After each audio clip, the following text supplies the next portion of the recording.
Halo, halo, apa kabar? Kembali kita lanjutkan hari ini ngobrol dengan Bung Rocky Gerung. Bung Rocky, kita akan bahas soal KPK ini ya. Ada dua peristiwa yang saya kira menarik. Yang satu terjadi baru-baru ini, ya, yang sebelumnya pekan kemarin gitu ya.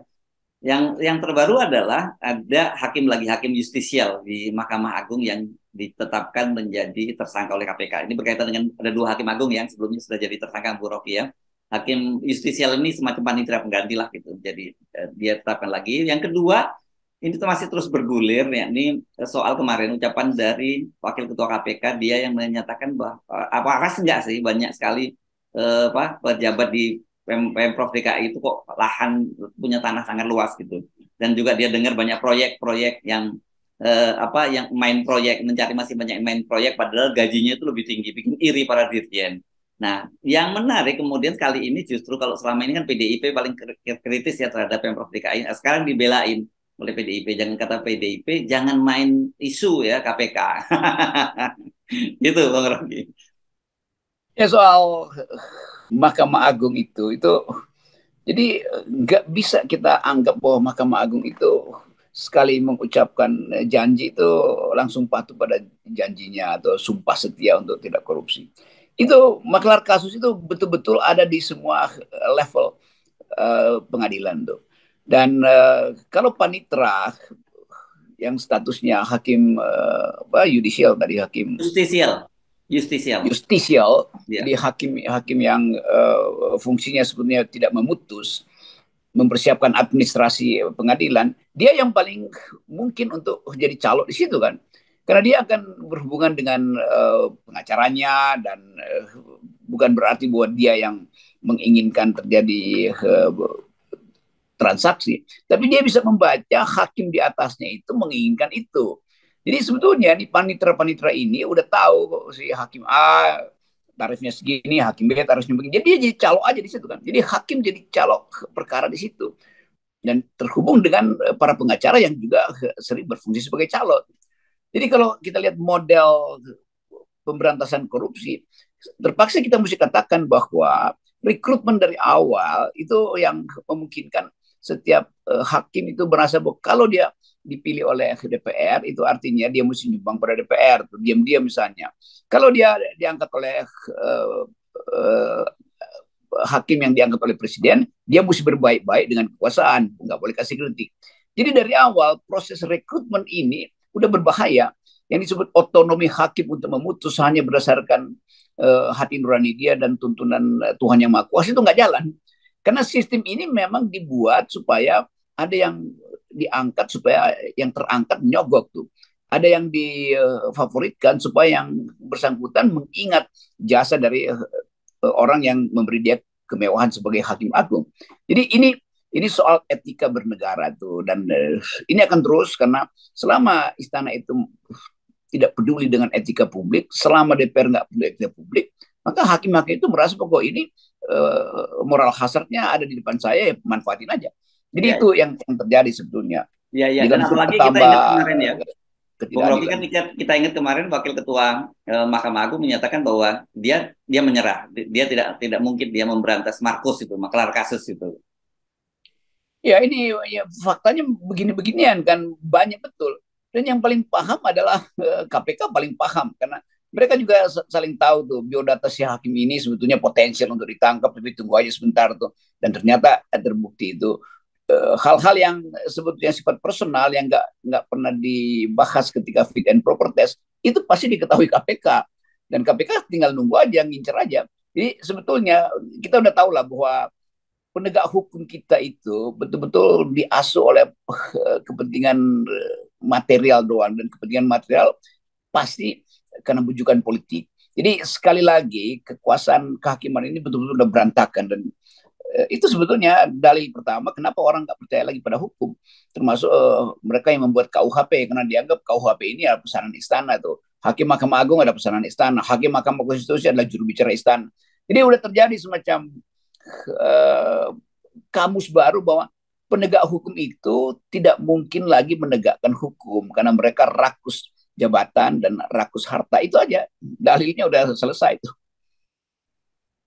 Oke, jadi eh, kita tinggalkan dulu Mahkamah Agung dan biarkan KPK bekerja serius atau tidak ini persoalannya. Sekarang kita pindah ke Pemprov DKI ya, karena memang sejak pekan kemarin ramai sekali isu ini yang di apa dikutip itu Wakil Ketua KPK mempertanyakan waras nggak sih gitu kalau para pejabat di Pemprov DKI itu hartanya melimpah gitu dan kemudian tanahnya ada di mana-mana.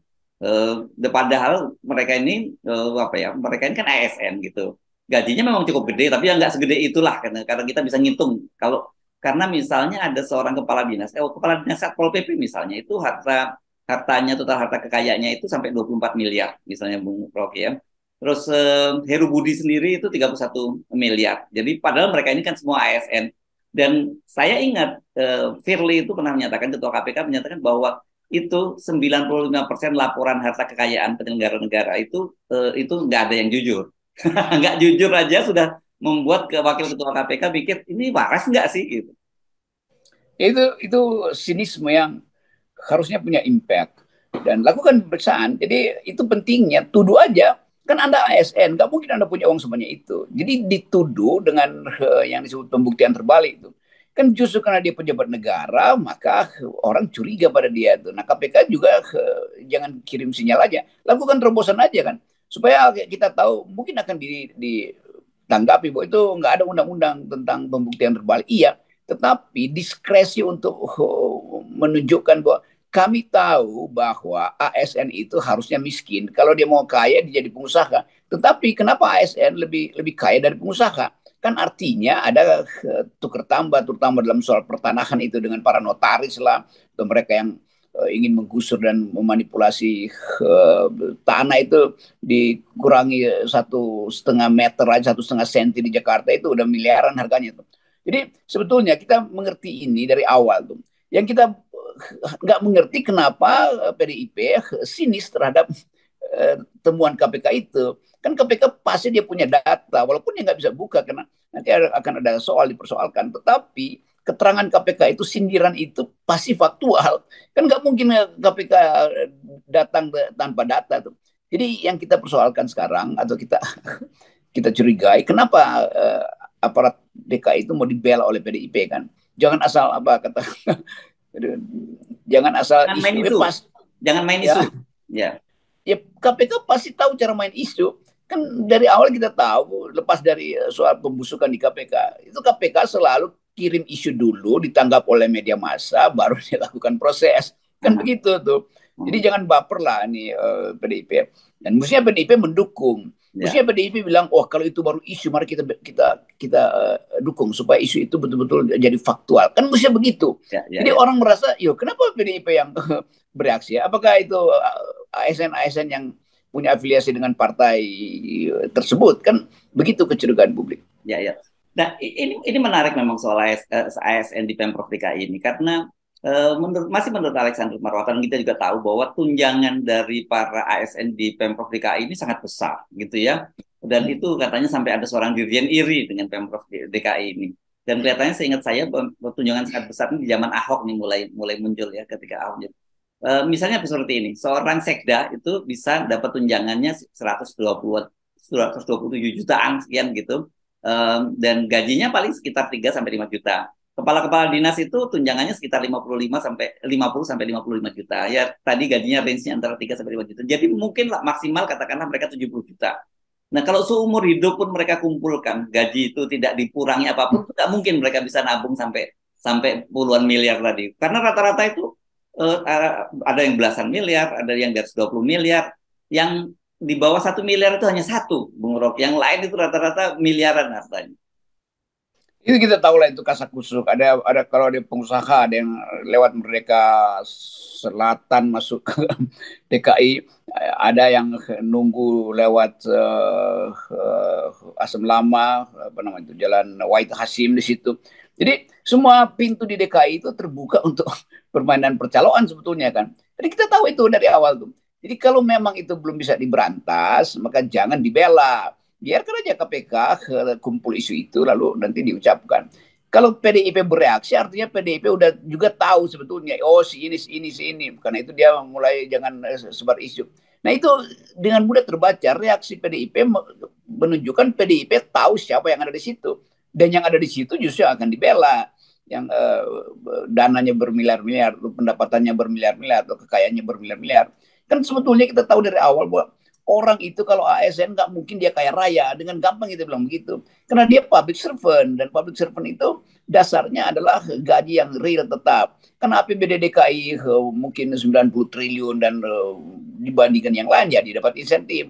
Tapi justru itu yang memungkinkan orang merasa oke, kalau cuma dapat insentif semacam itu, ya lebih dari itu bisa dia peroleh tuh dengan jabatan yang menguasai aset-aset atau akses terhadap aset-aset pemerintah yang ada di DKI itu, entah itu aset hukum, entah itu soal apa namanya nih, regulasi yang diperlukan oleh pengusaha.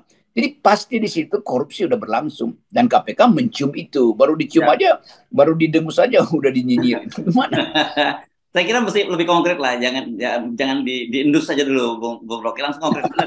Saya cek tadi karena Pak Alexander Marwata menyebutkan bahwa ini dia dengar sih para para pejabat di Pemprov DKI itu mainnya adalah proyek pengadaan barang dan jasa, itu yang pertama, yang kedua lewat perizinan. Anda benar tadi, memang cukup tinggi angka APBD-nya ya Pemprov DKI itu sekitar 80-an triliun, Bung Rocky, bukan 90 triliun. Tapi itu kan angka juga gede itu kalau mereka kemudian main di pengadaan proyek dan barang jasa itu.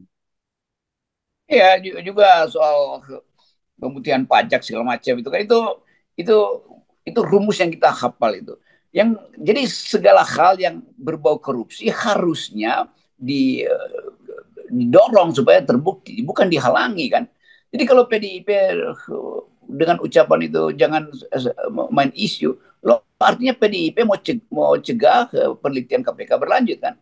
Jadi ini partai mestinya dorong gitu. Nanti orang anggap wah itu PDIP memang begitu wataknya, karena masih ada puluhan kasus yang tergantung soal korupsi yang melibatkan petinggi-petinggi PDIP. Ini terbaca juga pada oleh publik kecemasan PDIP bahwa satu waktu kalau yang mereka sebut main isu ini keterusan dan itu jadi kasus, itu di dalamnya ada anggota-anggota PDIP yang mungkin bermain di situ sebagai anggota DPR dan terkait dengan seorang kepala dinas. Jadi peta itu kan ada di kepala kita sebagai kecurigaan. Nah, bagi KPK, peta itu bukan lagi kecurigaan, tapi pengetahuan yang memang membutuhkan pembuktian dan penelitian. Tetapi kalau KPK udah ngomong, itu artinya ada kasus memang. Cuman secara formil, dia belum bisa ungkapkan itu. Ini sinyal aja sebetulnya. Nah, itu cacing-cacing di DKI udah kepanasan semua itu kan. Ya. Jadi kita tunggu ya. Ini sinyal ini kemudian kita konkretnya seperti apa gitu. Seperti Ya, apa kita lah. tunggu, dan ini pasti meledak nih kalau kasus begituan udah Ya. diucapkan, itu artinya bersih-bersih di DKI akan dilakukan oleh KPK, tapi nanti akan dianggap bahwa KPK disuruh oleh Anies misalnya untuk balas dendam. Tidak begitu juga nanti. Oke, supaya jangan main isu gitu, supaya membuktikan bahwa KPK tidak main isu, buktikan gitu ya. Tangkap dong, satu dua dulu deh, nggak usah banyak-banyak gitu ya. Ya oke, saya taruhan bahwa itu akan terjadi di minggu ini. Oke, ya. Mantap. Kita tunggu kalau gitu Bung Rocky ya. Dan Oke, tetap 0% ya. 0%. Oke. Oke. Thank you. Yo.